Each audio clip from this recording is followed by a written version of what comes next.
उत्पत्ति अध्याय 40। योसेफ द्वारा स्वप्न व्याख्यान। कुछ समय बाद राजा फरो के कटोरा वाहक और उनके खाना बनाने वाले ने अपने स्वामी फरो के विरुद्ध कुछ गलती की और प्रधान खान सामे और प्रधान पिलाने वाले दोनों पर राजा गुस्सा हुए। इसलिए राजा ने उन दोनों को कारावास में डाल दिया, जहां योसेफ भी बंदी थे।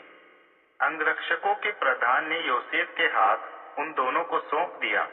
योसेफ उनका ध्यान रखते थे और वे दोनों कुछ समय तक कारावास में रहे। तब एक रात दोनों ने अलग अलग सपना देखा और हर एक सपने का अपना अलग अलग अर्थ था। जब सुबह योसेफ वहां आए और उन दोनों को देखा कि वे उदास थे, योसेफ ने जो उसके साथ कारावास में थे उनसे पूछा, आप दोनों ऐसे उदास क्यों हैं? उन्होंने कहा, हम दोनों ही ने स्वप्न देखा है, किंतु कोई भी नहीं है जो उसका मतलब बता सके। यह सुनकर योसेफ ने कहा, क्या आप नहीं जानते कि स्वप्न की व्याख्या परमेश्वर की ओर से होती है? कृपया आप मुझे अपना स्वप्न बताएं। तब पिलाने वाले ने योसेफ से कहा, अपने स्वप्न में मैंने देखा कि मेरे पास एक दाखलता है जिसमें 3 शाखाएं हैं। जैसे ही इन पर कलियां खिली, उनमें फूल खिले और अंगूर लगकर पक गए। और मैं फरो का प्याला मेरे हाथ में था और मैंने अंगूर लेकर प्याले में रस निचोड़ा। फिर मैंने प्याला फरो के हाथों में दिया। स्वप्न सुनकर योसेफ ने कहा, वे 3 शाखाएं 3 दिन हैं और 3 दिन में फरो आपको वापस बुला लेंगे और आपका काम दोबारा आपको सौंप देंगे और आप फिर से पिलाने का काम शुरू करेंगे।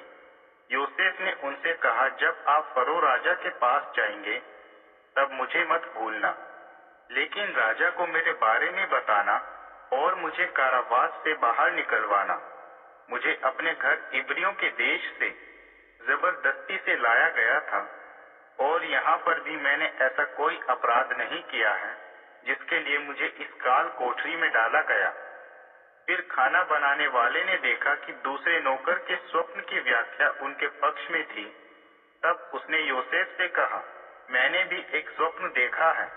मैंने देखा कि मेरे सिर पर सफेद रोटी की 3 टोकरियां रखी हैं।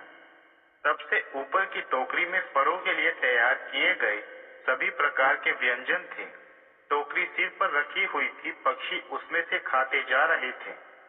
स्वप्न सुनकर योसेफ ने अर्थ बताया, वे 3 टोकरियां 3 दिन हैं। इन 3 दिनों में फरो तुम्हारा सिर काट देंगे और शरीर को पेड़ पर लटका देंगे और पक्षी आकर तुम्हारे शरीर को नोचेंगे। यही हुआ। तीसरे दिन फरो का जन्मदिन था। उसने अपने सभी सेवकों को भोज दिया।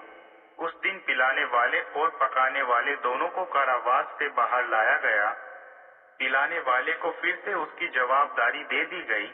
वह फरो के हाथ में फिर से प्याला देने लगे, लेकिन पकाने वाले को फांसी पर लटका दिया। सब कुछ वैसा ही हुआ जैसा योसेफ ने बताया था। यह सब देखकर भी पिलाने वाले ने योसेफ को याद ना किया, पर भूल गया।